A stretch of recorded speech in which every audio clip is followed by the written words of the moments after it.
This video is my own reading and analysis of this article written in the Economic Times. I am open to any feedback and mutual discussion on this. The family office is the hottest career choice. It's risk free, stress free, and tan friendly.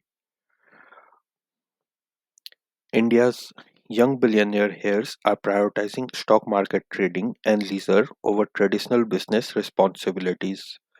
This shift has raised concerns about their work ethic and dedication to building successful companies, contrasting sharply with the industrious approach of past generations. Uday Kotak recently sounded the alarm. India's young billionaire heirs are spending more time playing the stock market than building actual companies. Instead of rolling up their sleeves and sweating it out in the trenches of business and industry, they are busy trading, speculating, and running family offices. There was a time there was a time when being born into a business family meant inheriting responsibility before wealth. Young successors were sent to dusty factory floors, taught the nuances of supply chains, expected to spend their youth understanding how money is actually made before making their way up the ladder after gathering necessary experience. They learned the virtues of waking up at 6 a.m., working 12 hours a day, snatching hurried meals while plotting industry domination. Fast forward to today, is the business legacy in safe hands, as those hands are often busy holding a golf club, a champagne flute, or on the steering wheel of a brand new Lamborghini? Gone are the days of sweating over P&Ls and capex plans. Modern Sions believe in passive income. Well, it's just a characteristic of the bull market. Everybody, the top 1%, the top 10%, the top 50%, the top 80%, everyone wants to get rich by stock market because they have seen that people in the past 10 years or so have gotten rich by stock market. Modern Sions believe in passive income, active vacations, and aggressive networking at yacht parties. Who needs the stress of managing employees and production lines when you can just manage a diversified stock portfolio and an impressive sneaker collection? So, why is the family office the hottest career choice among young business years? Because it's risk free, stress free, and tan friendly. No labor strikes, no messy operations, no innovation headaches, just a steady inflow of wealth managed through mutual funds, private equity, and hedge fund branches in London, with a long weekend in Courchevel to discuss asset allocation. I don't know where Courchevel is. This is the first time I have heard about this place. I hope it's a place. I wonder if it is a place or something else. They know more about sorting stocks than about shortages in their own supply chains. Their idea of burn rate is what happens when they rev their Ferraris too hard on the Bandra Worli ceiling. Their guru, Elon Musk, of course, not because of his X feed, but because he represents what true risk taking and innovation actually look like. Unlike them, Musk didn't inherit wealth, he built empires. He's the entrepreneur's entrepreneur, someone who bets big, works tirelessly, and believes in building things that fundamentally change industries. The irony, of course, is that while these inhibitors idealize Musk, they have no interest in emulating his work ethic. They love quoting him, but could never survive even a week of his grueling schedule. Meanwhile, they roll their eyes at Narayan Murthy and S.N. Subramaniam, those boomers who talk about working 70 to 90 hours a week. For them, a typical family office workday goes something like this. Well, when it comes to working 70 to 90 hours a day, I reckon all businessmen do that. Look at the small shopkeepers, they are also businessmen, right? They are not doing a job, they are running their own business. They work 90 hours a week. So, a normal shop will open at, let's say, 8, 9, 10 a.m. and will close at 10, 11 p.m. So, they are working 12 hours every day, 7 days of the week, 52 weeks of the year.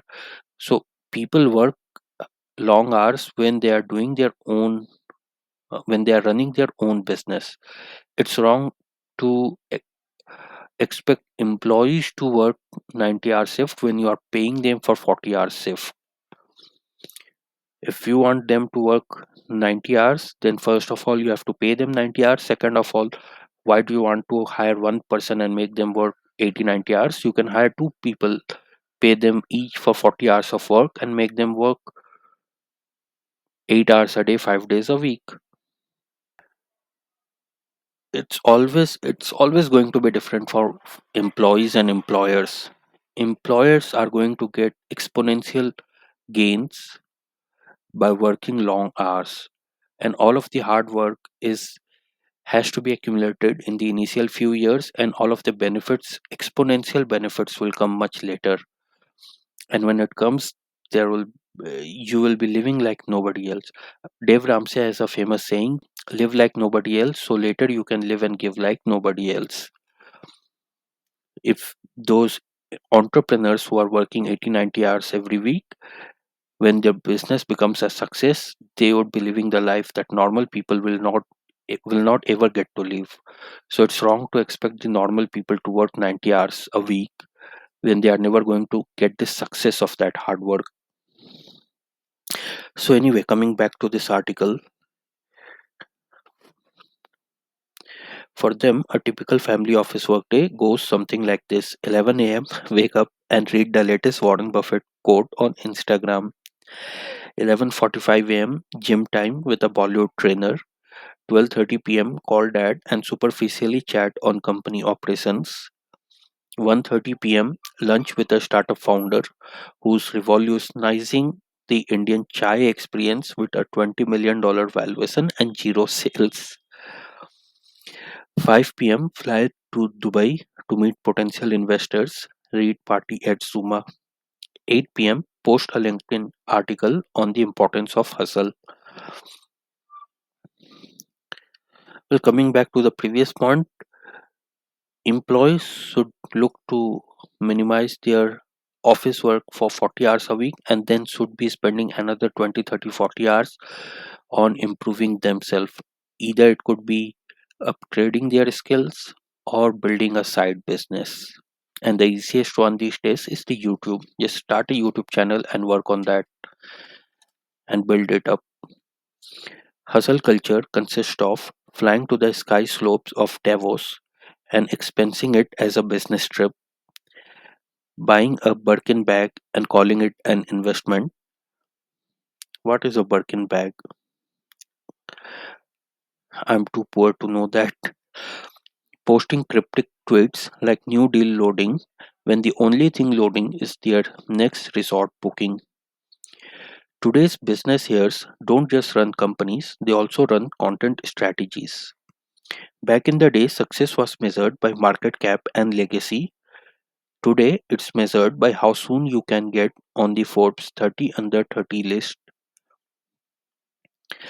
They also have a very specific aesthetic: Gucci or Prada jackets paired with gym shoes, because wealth should be comfortable. Their sporting preferences: paddle and golf. Sweating is for factory workers, not next gen industry moguls. And when it comes to education, nothing beats the power of a Harvard short course, not an MBA or years of grinding through case studies. A 3-day workshop on leadership for wealthy families cost as much as a small car, but it allows them to casually drop "I studied at Harvard" at brunch. So when I was doing my MBA, I remember there was a course in my university as well for family run businesses. Only those students who come from business families, others were not eligible to attend that, we were told so. These these Sions are eager, gullible, and easily dazzled by a VIP experience. They are taken to special boxes at the cricket finals, given Wimbledon centre court tickets, and handed a glossy investment pitch over cocktails at Cipriani. Before they know it, they've signed off on another hedge fund investment they don't understand. But there is hope yet. Some business inheritors are waking up and smelling the coffee. I wonder if it's just an age thing. As they mature in another 5, 10, 15 years, and like if they are young, they want to be like other young people, right? But when they mature in another 10 years, they will they will get more interested in the business, and they will probably start learning then. But there is hope yet. Some business inheritors are waking up and smelling the coffee. Not all of the next gen is lost in the haze of NFTs and chia balls. Well, after when the market goes down and the bull run ends, that is to be expected. Some are realizing that real money isn't made by flipping stocks or posting hustler memes. It's made by actually running businesses. Well, Warren Buffett would disagree, but he doesn't flip stocks. I take my statement back. Warren Buffett doesn't flip stocks, he owns the businesses. But the point is, somebody else runs those businesses, not them, not Warren. But for the others, having failed in their investments, there's always plan B. Start a VC fund. If that fails, write a book, Lessons Learned from Failure. And if that fails, marry an heiress and double your net worth. Because at the end of the day, who needs to run a company when you can just run an inheritance? And so the grand question remains, will the next generation be builders or brunchers, leaders or LinkedIn influencers, entrepreneurs or pure entertainers? Only time and their personal stylists will tell. But if you are a private wealth manager, congratulations, you have found your dream clientele. Well, I must say, Mr. Goenka has got a sense of humor. It was an interesting read. So that's all for this video. Thanks for watching.